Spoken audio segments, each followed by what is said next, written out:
तुम्हारी खुशी जिससे हो तुम उससे बात कर सकती हो, और हाँ, जब तुम्हारा टाइम पास ना हो तो मुझे याद कर सकती हो। कोई तुझे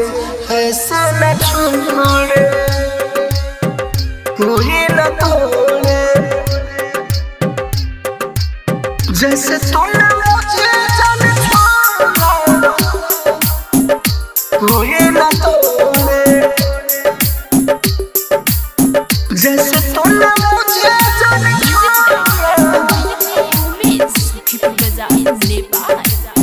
कोई तुझे ऐसे न छोड़े, जैसे तूने मेरे दिल को तोड़ा, तेरा दिल कोई न तोड़े, तेरा दिल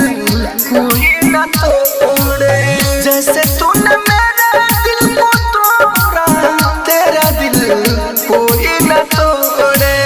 जैसे तूने मुझे जाने छोड़ा, कोई तुझे ऐसे न छोड़े, जैसे तूने मेरे दिल को तोड़ा, तेरा दिल कोई न तोड़े, जैसे तूने मुझे जाने छोड़ा, कोई तुझे ऐसे न छोड़े, कोई न तोड़े, जैसे तूने मुझे जाने छोड़ा, कोई तुझे ऐसे न छोड़े। आबाद रहो तुम दिल से दुआ है, मेरी जिंदगी में धुआं ही धुआं है, मेरी जिंदगी में धुआं ही धुआं है। आबाद रहो तुम दिल से दुआ है, मेरी जिंदगी में धुआं ही धुआं है, जैसे तूने मुझसे मोड़ा, कभी कोई तुझसे न मोड़े, जैसे तूने मेरे दिल को तोड़ा, तेरा दिल ऐसे न तोड़े,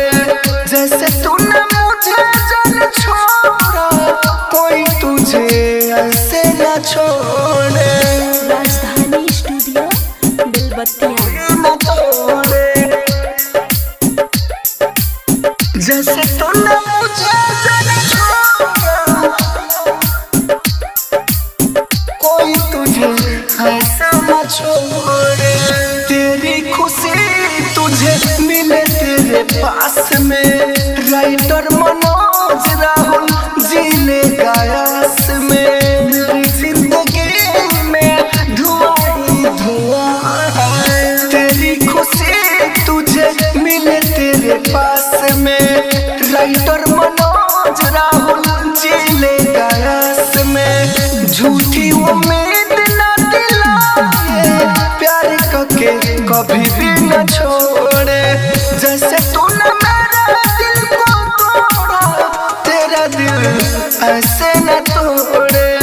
जैसे तूने मुझे जाने छोड़ा, कोई तुझे